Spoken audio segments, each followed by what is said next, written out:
Wait a minute. What do you mean it went? An error occurred. Okay, let's try it again.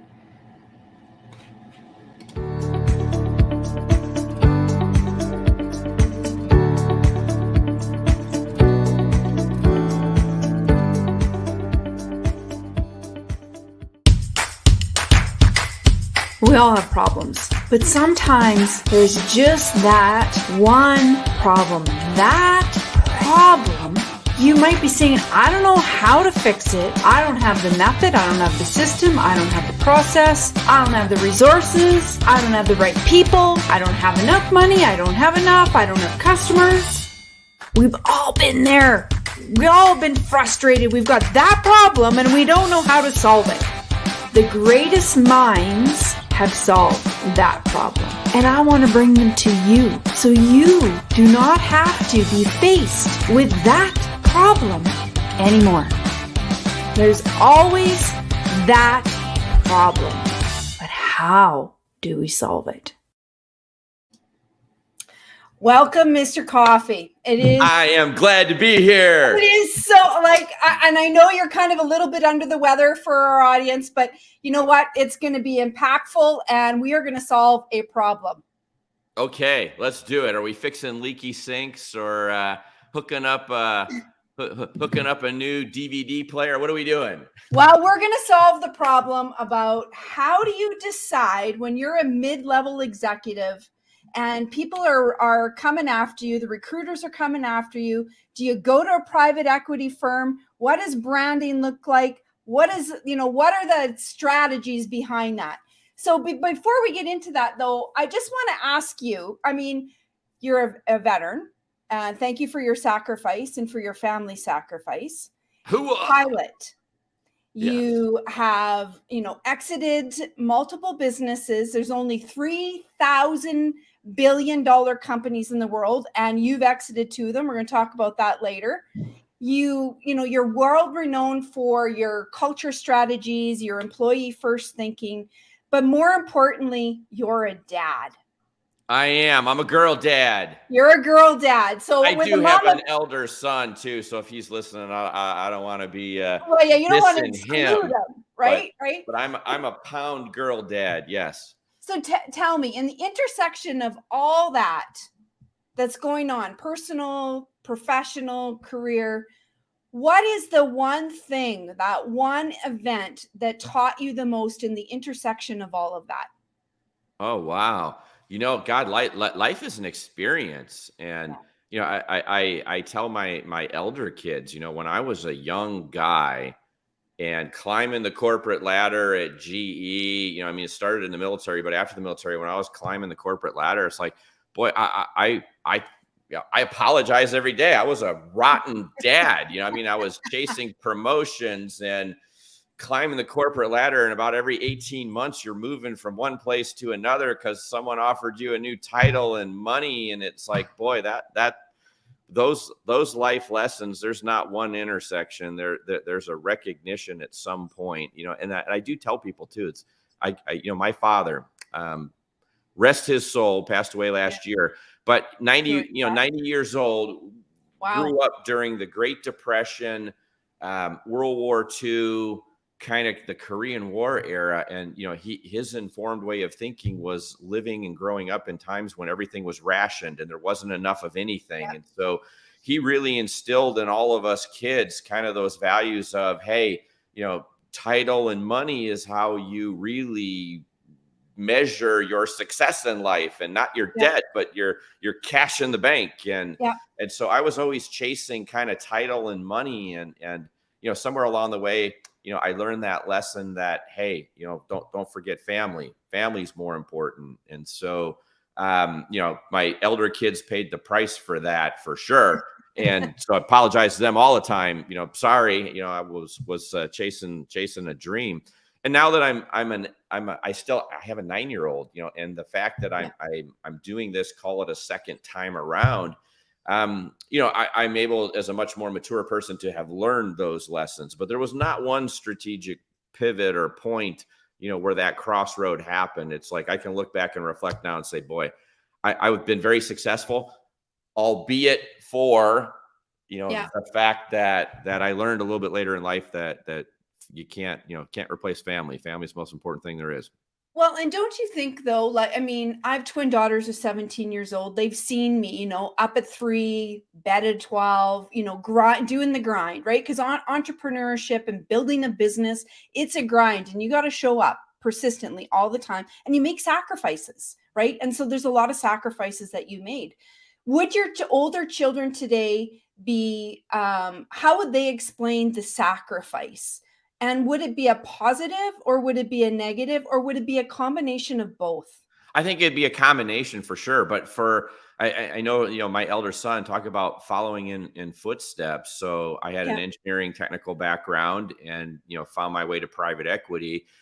He has an engineering background and he is running engineering in yeah, a private equity backed software company in wow, Austin, Texas, down the road. yeah, He got his first payday not too long ago. So chip off the old block, his company sold for a couple billion. So I wow, think that, some we learn. I think all the moving probably made the kids a lot more adaptable as yeah, adults. Had yeah, to make friends, moving and things like that. But at the same time, I think you learn. We're a product of our experiences, and yeah. everything in life. Someone once said is an educational experience. Some are good, some are bad, but you learn from them all. And so I think there's probably a combination of both. Isn't that the truth? Well, I think we learn more. I often say we learn more from our failures than we do from our successes, but We more certainly importantly, do. right? Like success is great and we should pat ourselves on the back and everyone that's around us because is always a team play. It's never an individual play when we make success. But I think learning from our failures and more importantly, not making those same mistakes twice is really important. And so if you were to say one failure that really gave you a pivot, that really said, holy shit, like that's the time when I went, wow, like the light bulb went off in my brain. What would that be? Well, not to get too personal, but I'd say the failure of my first marriage, Yeah. I think that's the only thing in my life I ever failed at, to be honest with you. Yeah. Aside from that, though, when I think about business and how it relates to business, I think about the young buck, 30 something year old CEO for the first time. And there was, don't laugh too much, LinkedIn Nation, or people out there on Twitter or wherever you're catching this. Yeah, It's like, it's been but there send was, us a comment. if you think there's some level of Let us know arrogance, you're here. now that goes with being a CEO of 20 some odd years and a best-selling author and all that stuff, it's like, boy, you should have seen me in my 30s. I was Wow. a larger than life guy. And I thought, boy, it's like I have all the answers and, it's my way or the highway. And, I've got this. And I think, just you wake up one day and you realize, boy, when I was in my 30s, I didn't know anything. And, after 21 years of being a CEO, what did I learn? I learned patience. I learned mature, as I matured as an Yeah, individual, I learned when to act, when not to act, when to ask for help. I think that's probably the biggest life yeah, lesson that a leader, who's successful learns is, hey, it's okay to not have all the answers. It's okay to need help. yeah, It's okay. And I talk about that in some of my books about yeah, consultants and working with consultants and bringing in outside help to give you expertise and surge capacity that you may not have in your business. And I know as a 30 something year old, I used to think about, consultants like, hey, there's those who do and those who can't consult. Hell, now I'm a consultant, so I think I've come full circle in that one. I like that. I like that. So, do you believe that there is an ability to really have a balance in life? Or do you think that it's all about integration and finding that right chemistry equation? Because I believe it's a chemistry equation based on, your marriage, your relationships, your children, your businesses. I don't think there's a work-life balance equation, but I'm curious what your thoughts are on that. Well, my thoughts are they're somewhat integrated because I don't shut off work ever, and I Yeah. don't shut off being a dad ever, or Yeah. a husband, or so I mean there are times where I think of this as life is going on. There are times where the business requires more of my Yeah. attention, and then there's those times where family needs more of my attention, and it's not really about finding a balance and saying, okay, family time, can't do anything, relating to work, or, it's work time. I think it's trying to make sure that you're addressing the needs of all of those different constituencies in such a manner that there winds up being you're taking care of the needs of all. And, I don't ever stop working. I just get up earlier, so I get up at 4 o'clock every day. And at 4 o'clock, I know I've got 2-3 hours solid. My daughter gets up at 6:30. Mom's usually up at 6. So I've got a good couple of hours of 100% quiet time where if I need to focus on either follow up, it's when my books were written, is at 4 o'clock in the morning. Excuse me. That's probably why they're not the world's best literary. They are really good books. But it's like, it's my me time. It's 4 to 6. I'm not taking time away from anybody else. That's my time where I can really take care and knock out some things. And, and then the day starts going, and, I roll with it. Well, and it's interesting because I have that same belief, right? Like, I'm up anywhere between 4 and 5 a.m. And if I need to do something that I need to execute on, and I know that my day is packed, well, then I'll get up at 3:30 to do it, right? Yeah. Because the reality is that is the reality, right? Like, things need to be done, tasks need to be executed on, and there's only so many hours in the day. Yep. Likewise, don't look for me to respond to an email at 10 o'clock. I'm the same. I'm the same. Exactly. Yeah. So, leadership, there's a lot of conversation. My good friend, he talks about leadership from the back of the room as opposed to the front of the room. So I'm curious, because I know you've a lot of thought around culture. And do you believe that the greatest leaders lead from the back of the room or the front of the room? What's your belief on that, Adam? Without getting into semantics, let me just say that I learned how to be what I call a servant leader in the military. And the military's been cranking out servant leaders for a few hundred years more than the business world has defined the term. And so I'm a person who learned early, that it takes a collective group to find success. It's not an individual success.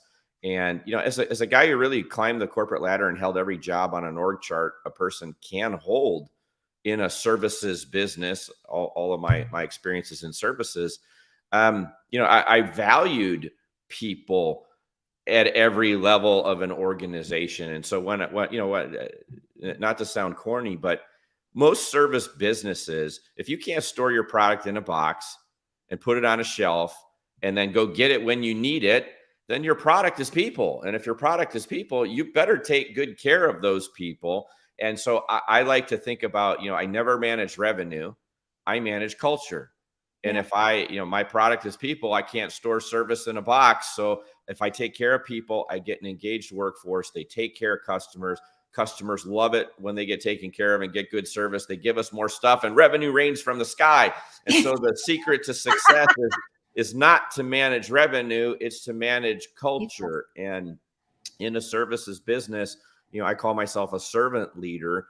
I care about everybody. I care about, a person in a truck. I care about the janitor in a plant. I care about all of these people. They're human beings.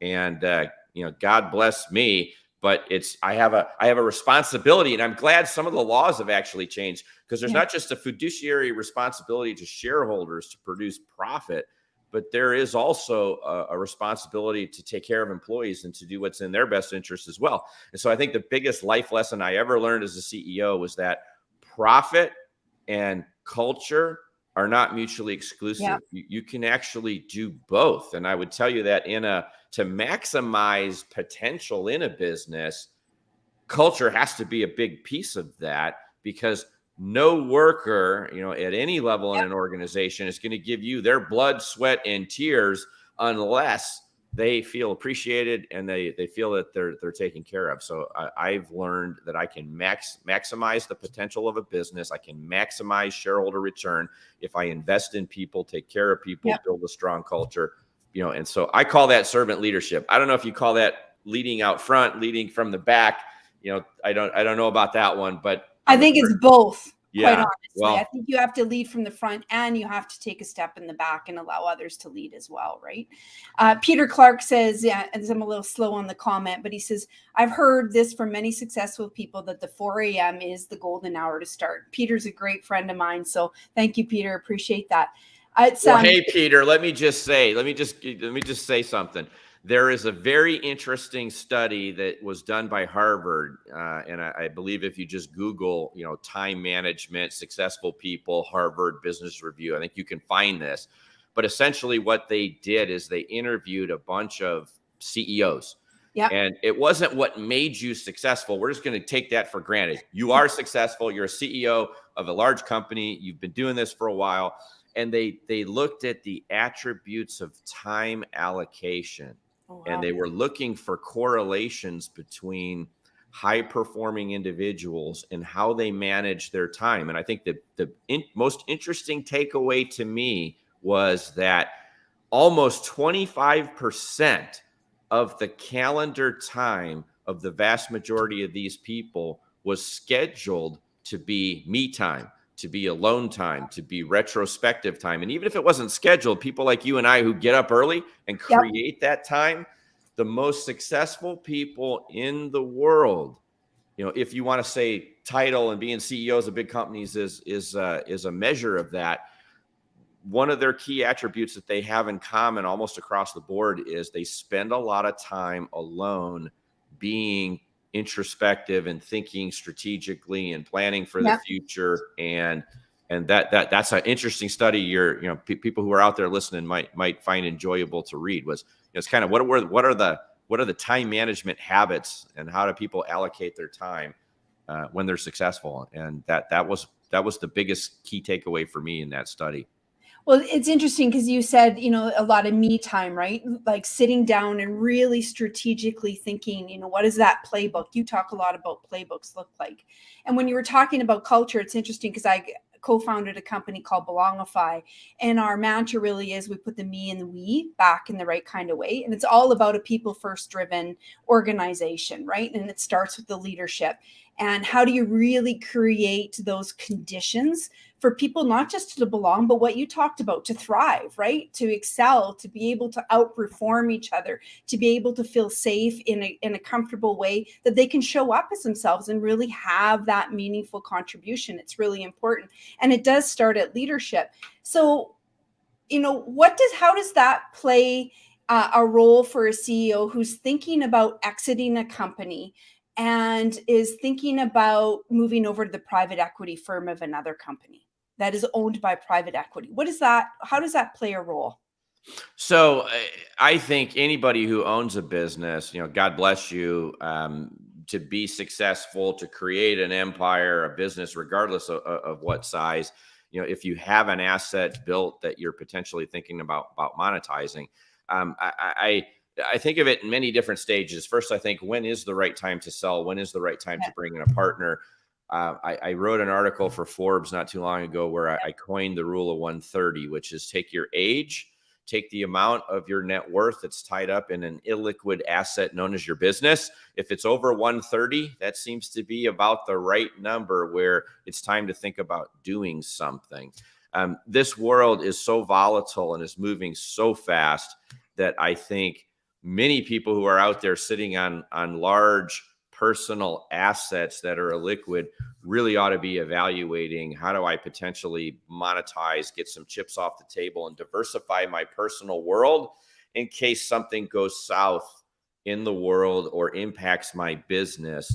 And it happens. It just happens. And the amount of these events, I'll say, that are happening in the world today seem to be happening more frequently and to some degree more extreme. Wars do happen. Look at Ukraine. Yep. And unfortunately, planes do fly into buildings from time to time, and there are pandemics and businesses are shuttered.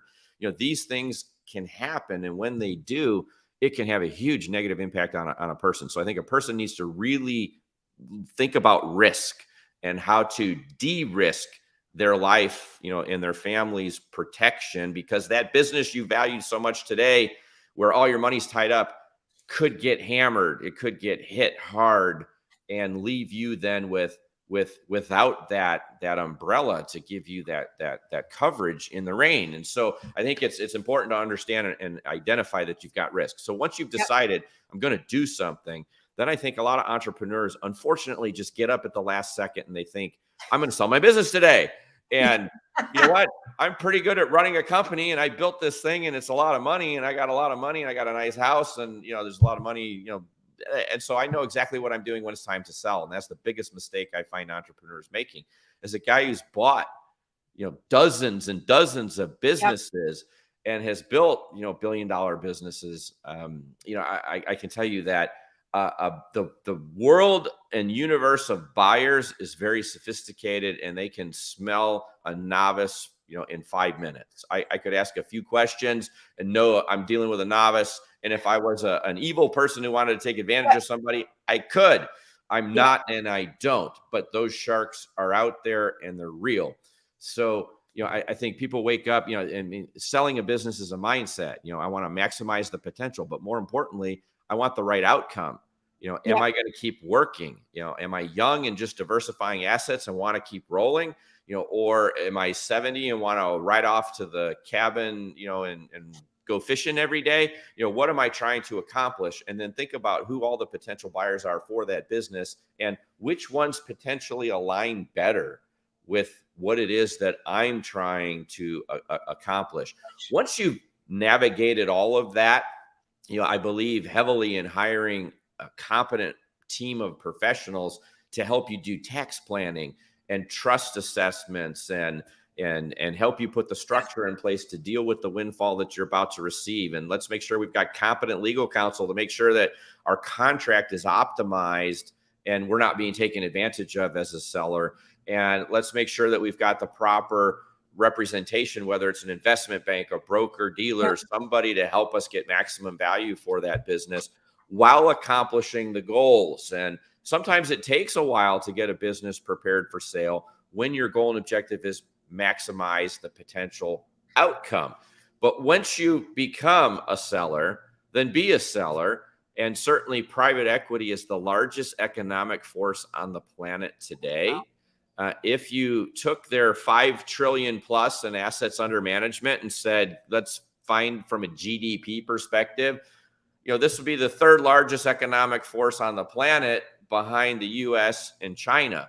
And literally more than 50% of all merger and acquisition activity on the planet involves private equity on one side of the table, the other, or both. So the end result of that is, if you're a business seller, there's a better than 50-50 chance you're going to be selling to private equity, either a strategic buyer who's doing a roll-up that's going to put you with a collection of other companies, or potentially they're going to make you a platform and back you while they then work with you to build that empire, moving forward. So if I'm 70 and I'm wanting to go to the lake, I'm probably not wanting to be a platform for a private equity firm that wants me to work twice as hard as I was working for the next 5 years, and sell it again. Maybe I want a strategic who is owned by private equity, so I get some of the benefits of the rollover equity and the potential upside of the investment. But I'm not the one in the limelight per se. I'm a cog in a wheel. And so there's so many different variations, out there, but is private equity a force to be reckoned with? Sure. And unfortunately, I really hate to say it, but I wrote the first book up there. The private equity playbook was to try to educate and provide call it a primer of just basic understanding, because I can't tell you how many times now I've gone into a room with 100 accomplished executives or more and given a basic 10-question quiz on private equity that you could get all the answers to in that book, and no one passes. Yeah. They think they understand it, but they really don't. And so, boy, that's a long answer to a short question, but it was a long answer, but it was a very detailed and very good answer. So we have a commercial to go to, but when we come back, I want to talk a little bit more about the differences of the two different buyers, your strategic buyer and your financial buyer for people. Sure. Okay. So let's just go pop over to our commercial break here.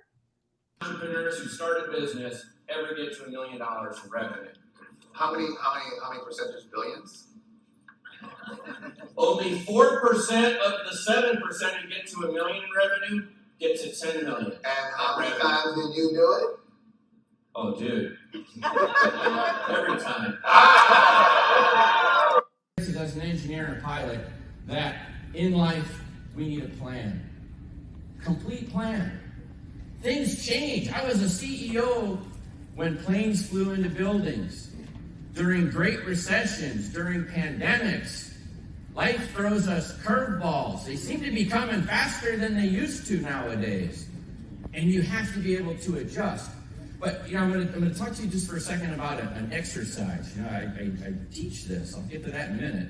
But, if I told all of you, go get in a car and drive, you'd be like, yeah, okay, I can do that. This dude's crazy. I have no idea what the hell he's talking about. Where would you go? Most people would probably stay within 5 minutes of this hotel thinking, screw this LA traffic, and like, this guy's nuts, I'm going back to the hotel. It's like, that is people's life. They're not planning. But if I told you all, get in a car and let's drive to New York City. I'm gonna come over here and embarrass these people now. Okay. Let's go to New York City. Well, now you can say to yourself, well, God, unless I drink a 12-pack of Red Bull, I'm gonna have to stop. I'm gonna have to pee. I'm gonna have to get food. I'm probably gonna have somewhere I'm gonna sleep. Who's gonna feed the cats and the dogs and get my mail? There's all these things that you would then think about if you knew where your destination was.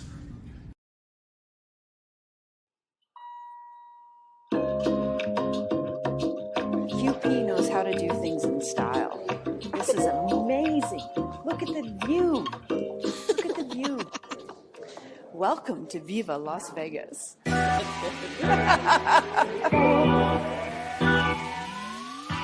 Just went through 3 security doors and we're at the Palms Place penthouse. Let's go check it out.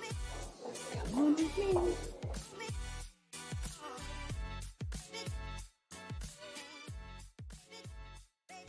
And we couldn't get Ryan Reynolds, so the next best thing, we brought Aviation Gin. Okay, guys, let's get out there and make a difference. And that is, social media was meant to connect people, to build meaningful relationships. And as society evolves, the big players didn't, because the big players said, well, you know what, we are going to do what we know how to do, which is we're going to sell ads. I mean, this is everybody connecting, people meeting each other, discovering interesting things about people. And that was the vision that we had at QP. This guy's got the right idea. Because people were asking me the same question. So why were they coming to me? I must have something unique to offer them. And how can I help them create that transformation? That's how I figured out what my superpower was.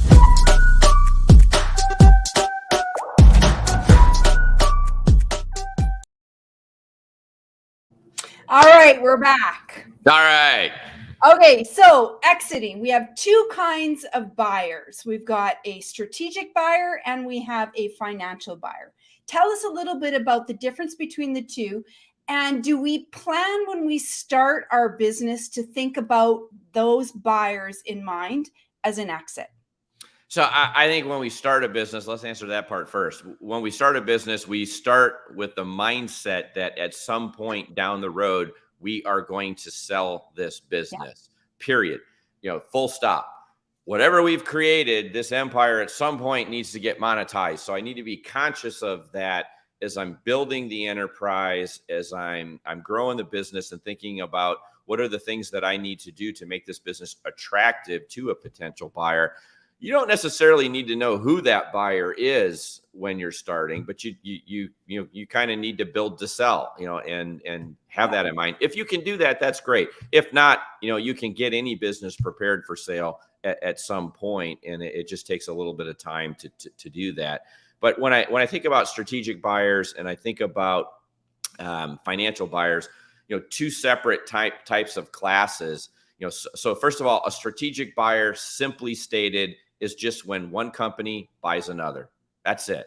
Doesn't matter, how big they are, whether they're owned by private equity, whether they are public or private. When one company buys another company, Facebook buys WhatsApp, when something like that happens in the Acquisition, world, right? By acquisition.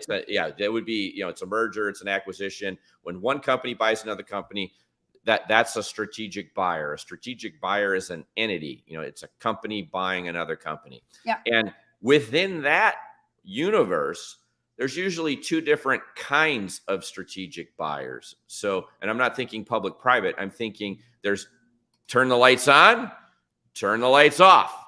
And so, yes, that's what I have to say, when I read the book, I'm like, oh my God, that's brilliant. Brilliant. So you got that graphic flew up there. So think of it this way.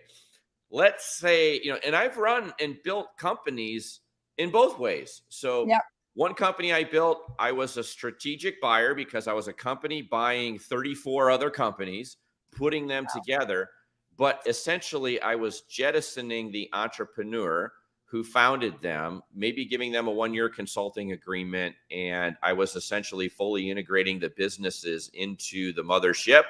And then the entrepreneur would typically ride off into the sunset. In 34 cases, only one time did the entrepreneur stay in the organization. Wow. And so I'm a strategic buyer. Turning the lights off is a colloquialism for, as you're walking out the door, because I fully integrated, you're going to turn the lights off on your business and your empire and your name, and it's gone, and I'm taking over.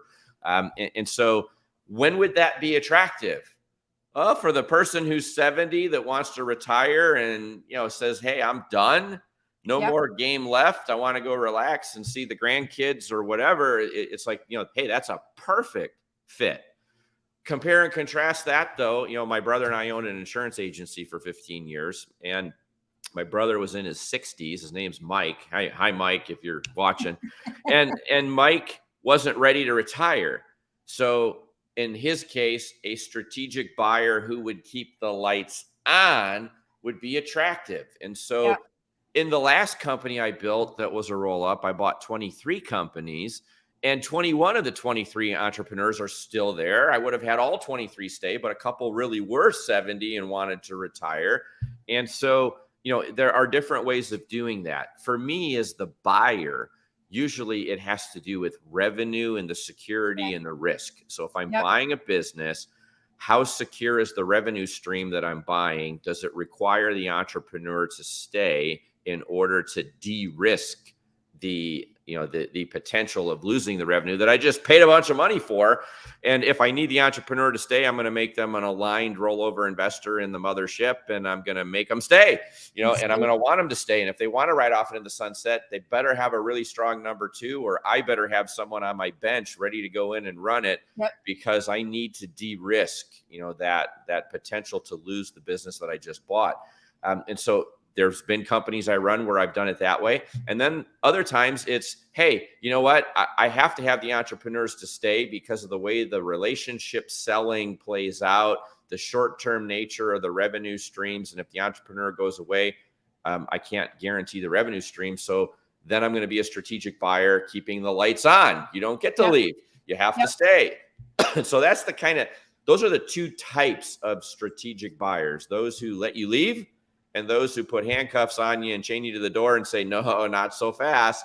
I need you to be here for some period of time. It might be a 2 or 3 year commitment, but there needs to be a nice long-term handoff so that we can manage those relationships from one ownership period to another. And so that's strategic buyers, a couple different versions of them. On the financial side, a financial buyer brings a checkbook. They're not a company. Let me ask you something, Adam, before you go into the financial side. So if you own a company, and there's lots of people in the audience that own companies, and they're thinking about, okay, I want to have a strategic buyer.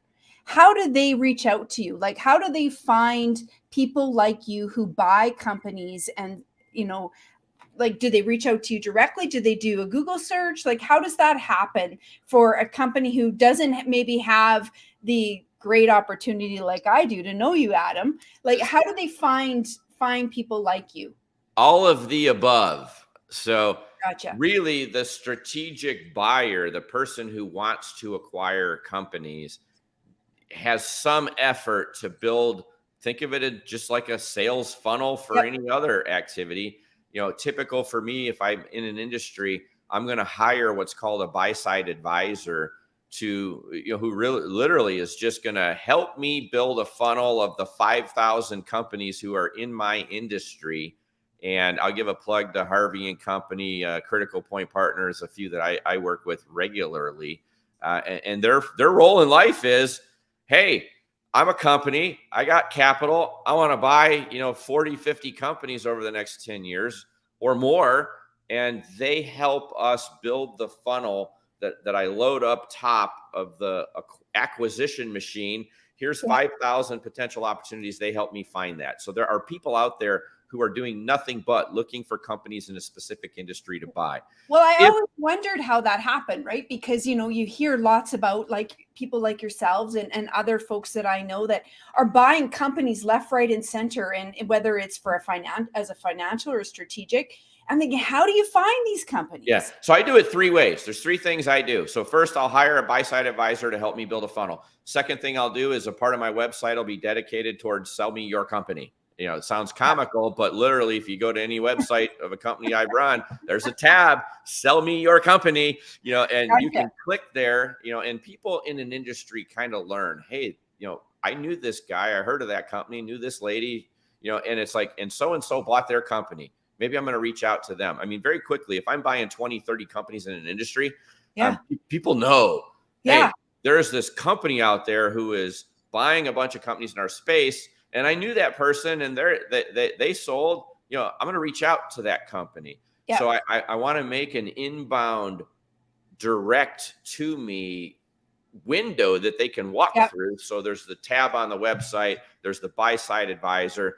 And then frankly, sometimes, in my books, I talk about building an advisory team. So if a company wants to sell and they have the services of a broker dealer, an investment banker to represent them, and really the only difference there is just dependent on size. Larger companies would have investment banks. Smaller companies would tend to have broker dealers or broker. Think of a broker as a realtor for a business. A realtor helps you buy and sell a house.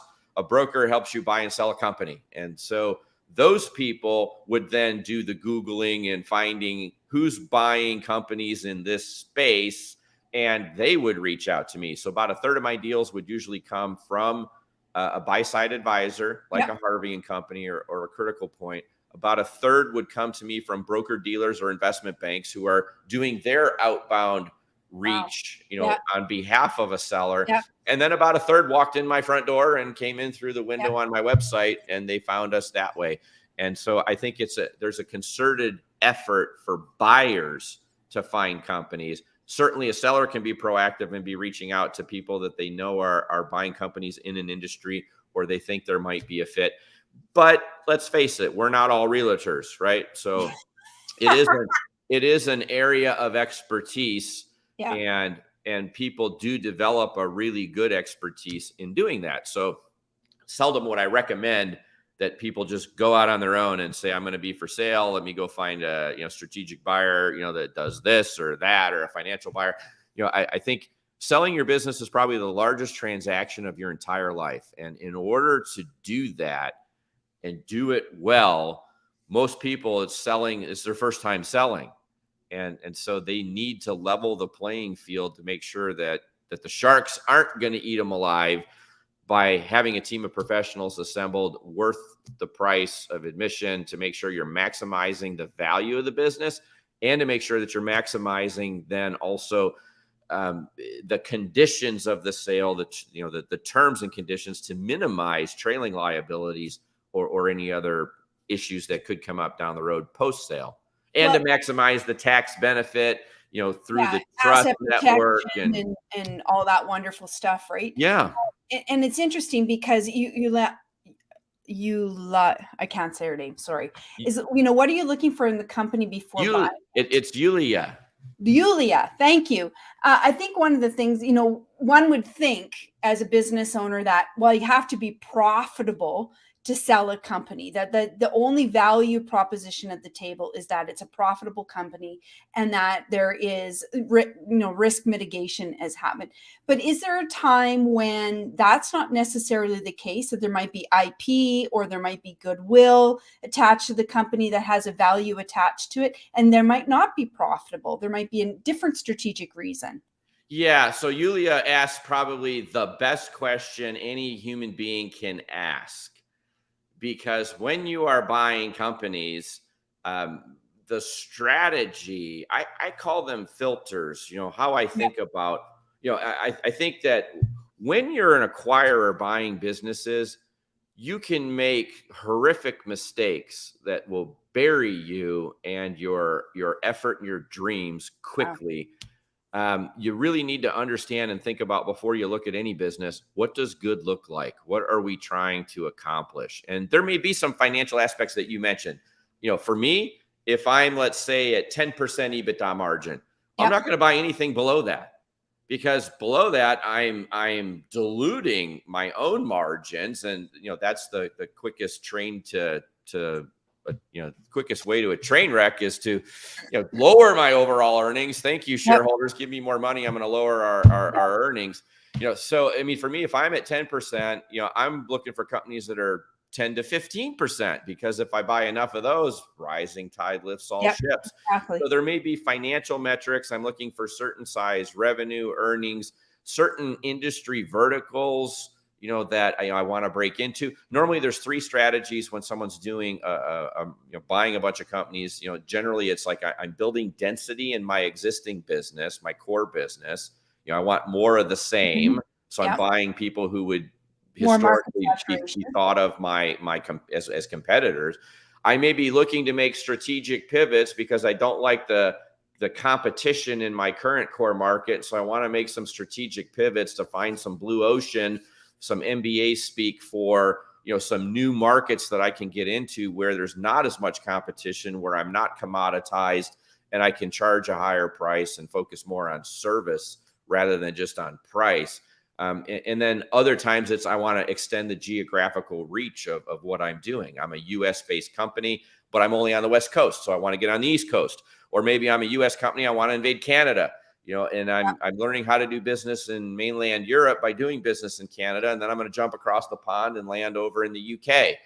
So there's different strategies, but generally I'm building density in my existing markets. I'm adding strategic capability, or I'm extending my geographical reach. Those are kind of my three strategies, but it's mostly important to understand, what does good look like? Otherwise, what happens is you chase everything and convince yourself that everything is good. And when you have 5,000 targets to look at, that can create problems. I always tell a baseball analogy here, just real quick. You think about a baseball player, a person who hits a baseball, and 6 out of, figure the best baseball player on the world ever in the history of the game was Ty Cobb. And Ty Cobb made 6 outs for every 10 at bats. When you're buying companies, you got to bat almost 1,000. You got to be perfect. You buy 20 companies, maybe you can afford 1 to go south. 19 need to be good. And so you really need to spend time thinking about what good looks like. Now, some people would say, I am looking for distressed assets. I want to buy companies that are underperforming because I'm a fixer. Well, I'm not a fixer. I want to buy good companies run by good people who think like I do, who take care of people, who have all these positive attributes. Culture is an important factor when I'm looking at businesses and I'm building an empire, because I'm going to put a bunch of businesses together. And if the entrepreneurs are staying, I need people who think alike, that I can, these are people who've never had a boss before. Yep. I'm going to put a saddle on them for the first time, and I'm going to say, follow me and lead, and I got to get them all singing Kumbaya around one fire. And, that's hard to do, because you've got multiple different personalities. You've got different behavioral tendencies, right? Like, dominance and, influence and what have you. How do you navigate that? Because that could be potentially a landmine. Well, first of all, I think going back to just the financial profile of the business too. Yes, I want them to be profitable. Yes, I want them to have good free cash flow. Why? Because I'm going to use other people's money to buy that company. I'm going to leverage some debt, on the empire to do that. Use some equity if needed, but I want to preserve that equity so that I can buy more and more companies. And I want to be able to service the debt that I'm going to add on to the business. So I'm looking for companies that are cash flow positive, good earnings. Their margins are higher than mine, equal to mine. They're in verticals I'm attracted to. And then you get to the personalities, and it's like, you know what, if I find a great business but an entrepreneur that I could never put a saddle on or never get them to work well with others, I pass. They're uncoachable, right? They're not coachable. I pass. It's like, boy, that's a headache I don't need. I want to focus my time and energy on growth, not on fixing someone else's problems. So there are people out there who buy distressed assets. I just happen to not be one of them. There are people who buy fixer-uppers. Think of it in real estate. Sometimes people buy distressed properties because they're going to rehab them. Great. I don't have time to rehab companies because I'm usually running them for a private equity firm, which means I've got a short period of time to hit a home run. Shareholders to be accountable to, right? Exactly. And so I want to buy good companies that are accretive to what I'm doing. And in that short period of time that I've got, I don't have time to fix a bunch of bad companies. I want to buy nothing but good companies, put them together, harness the collective power of those entrepreneurs, and ride that to a successful exit. Yeah. And so we talked a lot about the strategic buyer, and we've talked a little bit about the financial buyer. Which is more likely to happen in most case scenarios? A strategic buyer or a financial buyer? Boy, it depends on the industry and depends. But there's a lot of depends there. So a lot of qualifiers. What I'll tell you is right now, 50% of all companies bought and sold are bought and sold by private equity. However, a subset of that are private equity-backed strategics. Historically, everyone would tell you that strategic buyers have the ability to pay more. Yeah. So there's more activity with strategic buyers because they can harness synergies. They can help you improve your operations. They can absorb your back office and infrastructure costs and leverage it across a bigger empire.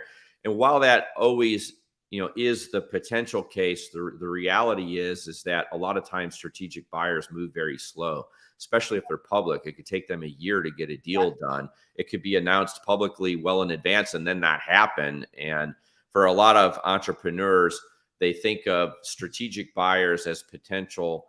I want them in the mix, but a financial buyer is going to give me certainty of close, a valuation that's probably in today's world of inflated valuations and inflated multiples, probably going to be the same, if not more. And they're going to be able to close it much, much faster. And so I've got an easier path with a financial buyer. But I'm going to talk to the strategics because I want to keep them around and get top value. And maybe they will be the best. Could be a bidding war even. You never know. Could be. But so I don't discount either. I wouldn't say either is more predominant than the other. I would say if you had to just do math, there's probably still more companies being sold to strategics than there are to financial, because strategic just means company buying company, and sometimes private equity owns companies that buy companies. And so a lot of that M&A activity is PE driven, but it's done by a strategic. So if I was going to parse words in the most technical of sense, strategic probably still leads the way. There are plenty of other classes of buyers. Someone can go public, do an IPO. Not a lot of that activity going on in today's world. So difficult to go public. Most people, I think, go public too small, and the equities are too thinly traded. And what they're really doing is they're just adding a layer of complexity to their life that is massive. You still have ESOPs out there where you sell the business to your employees per se, or grant it to them. There's only 6,717 of those in existence today.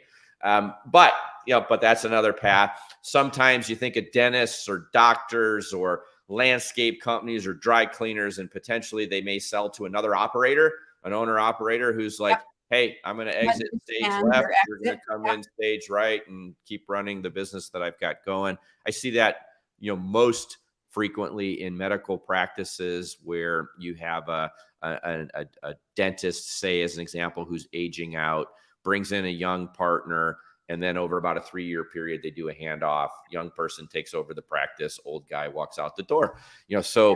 There are many styles of buyer. The two most common are strategic or financial, and then the rest of them are kind of in the margins. In between. And how does, we talked like before the show, we talked a little bit about branding, branding versus personal branding. And one of the things that you said is, your goal is to build a brand that people frankly, just want to own and are willing to stretch a little more to obtain. So how does brand play a role in, like a better brand, a less known brand? Like, how does that play a role in the sale of a company or even the acquisition of a company? Yeah. So when I think this is a great topic. We could do an hour just on Yeah, we branding, could. both personal We could. and company wise. It's just a coincidence, but in 10 minutes, I'm on with I'm doing a Forbes article on branding. Oh, Exactly wow. Yeah. this topic. Yeah. But the when I think of this, odd coincidence, I've run built 3 large companies, and all 3 of them I rebranded. And I did each one for different reasons. And so let me give you an example. I was running a large commercial laundry company. It was called Web Service Company. And when it was started in 1947, there was no internet, at least no commercial internet. And so Web stood for the founder's initials, William E. Bloomfield. And so every time they put a name out to the city of Los Angeles, they said, already taken. So they just like, screw it. I'm just going to call it Web Service Company, use my initials. Well, 50 years later, guess what? There is an internet. And what now all of a sudden he's a web developer. Yeah. And what the word web means is something entirely different than what it meant in the 1940s. And guess what? You're not going to win that battle. And so I rebranded, and it wound up being Wash Multifamily Laundry. Why? Because washing clothes, millions of people were washing clothes in our 70,000 laundromats. And, it was serving the multifamily housing community, and it was laundry. So Wash Multifamily Laundry just, kind of fit. And so I would say that when you have a fresh brand with a great culture, and the brand and the culture is reflected then in the headquarters environment. Yeah. And you're bringing the universe of potential buyers in to see this thing. It's human nature. This is a cool company. I wasn't expecting this. Oh my God, I got to own this. And it's got that same appeal to a buyer that a shiny car has to a buyer of a car on a lot. Impression, right? The emotional attachment to it is. And you want to develop that emotional attachment early. So I think of it this way: if I brand a company and it's a sexy brand and it's great and it looks good, and I build a headquarters that immerses my employees in our culture, and you can tell by walking in what we do for a living and what we believe in, it helps me attract talent. It helps me retain talent. And it helps me get maximum value for the business when I sell it. And in my own personal experience, 21 years as a CEO, and looking at, buying 58 companies, but looking at hundreds over that time period, boy, I can tell you in my estimation, it adds at least one turn. If a company sells for 10 times earnings or 10 times EBITDA, a good brand, make it sell for 11, potentially 12 if it's small. Wow. If it's a big company with 100 million of EBITDA, hey, that's going to sell for one turn more. Well, that's $100 million in extra shareholder value at exit. And if it costs me $2 million to build that culture and to build that headquarters, that's a 50 to 1 return on investment. It'll be the most profitable and single investment I can make while I own that company. So a strong brand presence, whether it's company or individual, that adds tremendous amount of intangible value, because it makes people want to own that asset. And what I find often, unless you're Coca-Cola, most people really don't care about the name. And a lot of entrepreneurs are so married to their name. Oh my God, it's dad's name on that business. Or, that's my dog, or until they get 13 times EBITDA, and then they're not so married to the name anymore. And so what I find is that entrepreneurs are often really, really attached to their names, but their customers really aren't. Don't care. And, as long as you're doing the same thing for the same people and give them the same quality, that's what they care about. And so getting through a rebranding exercise, unless you're a consumer-facing business that has real cachet in a name, like a Coca-Cola, something like that. Coffee or Cartier or, Sure. We all yeah. remember New Coke and what a disaster that was That way was- back then. So brand is the king. I think it helps you maximize the value. I think it helps you attract talent in a labor constrained market and workplace, which is what every industry seems to be now. We can't get workers, but workers will flock to a cool company that has a cool brand, and I want to be a part of, and so I think, branding adds so much value all up and down the line. It's interesting because a lot of the work that I do are with transitioning CEOs out of companies, right? That not necessarily own the company, but have been working in the company for a number of years. And they're really, truly a legend in the halls and the walls of those workplaces. But when they leave and they haven't invested in their brand, right? In who they are, it's a harder grind afterwards if you're looking to build career and you're building to build another company, right? Well, you just touched on why my books exist at all. Yeah. For me, I knew a strategic pivot was coming where I was going to leave being a CEO and I was going to tackle a new endeavor, which was I wanted to help multiple companies at a time rather than just run one, something I'd been doing for 20 years and I was getting bored of doing. And so the book, the first book was supposed to be the first strategic pivot, and that was to start establishing my own brand as an individual, aside from the company brands, that I had built. Because to your point, I walk out the door, those brands are still there. Yeah. But what good is it to me? So, I started trying to find a voice as a thought leader. And by penning the books, writing the articles, building the presence and social media that I did, and all of that was very instrumental, leading to clients down the road, even though I hadn't yet left or done the strategic pivot. It's interesting because everybody talks about, build personal brand to build legacy. Well, I actually think that's kind of somewhat bullshit, quite honestly, because Can we say that here? I know I swore, but it's my show. I can do what I want. Okay. It's cable TV. All right. Yeah, exactly. But I think, legacy, true legacy, like the Queen of England has legacy. She is going to live generation after generation after generation. People are going to know who she is. Albert Einstein has legacy, but most people don't have that generational legacy. But what you do want is you want relevancy. You want relevancy today and what relevancy tomorrow is going to look like. So I think that's what personal brand does for people, is it builds relevancy. And I could agree more. And whether the concepts are the same. I'm adding personal value, or I'm adding, call it corporate value or company value, but they're both important. They're not mutually exclusive. You can do both.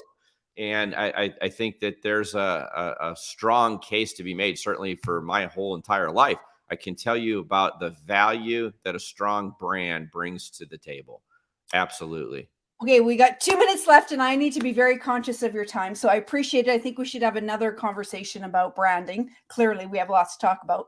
But it's been a delight. Like, honor to have you here on the show. That problem solved. We solved a few problems today. And I just want to say thank you. And if people want to get a hold of Adam, you just go to Adam E. Coffey and that's it. AdamECoffee.com. You got a business to sell, because that's what he's looking for. So find me on LinkedIn. That's where it's the only platform you'll really find me Dallas on. At Empire Builder, or in Dallas at Empire Builder with JT Fox, and I'm going to be there as well. So I'm very much looking forward to it. But thank you again, and good luck with your Forbes article. And we've got one more comment here, just to Tracy Browning says it has been an absolute awesome. Thank you. We've got a great conversation. Thank you, Adam and Lisa. Well, thank you for listening, and hopefully it was good. So Lisa, I'm glad we got this done. You were sick when we first tried to do this. I know. I'm a little under the weather today, but I'm still hanging in there. Good to hear, because you've got another one to go to. So thank you very much, and we'll chat soon. Thanks for tuning in. If you like what you heard today, please feel free to share and like and comment. follow me on YouTube, Facebook, LinkedIn, Instagram, or join me in the clubhouse. And we'll see you next time on That Problem Solved.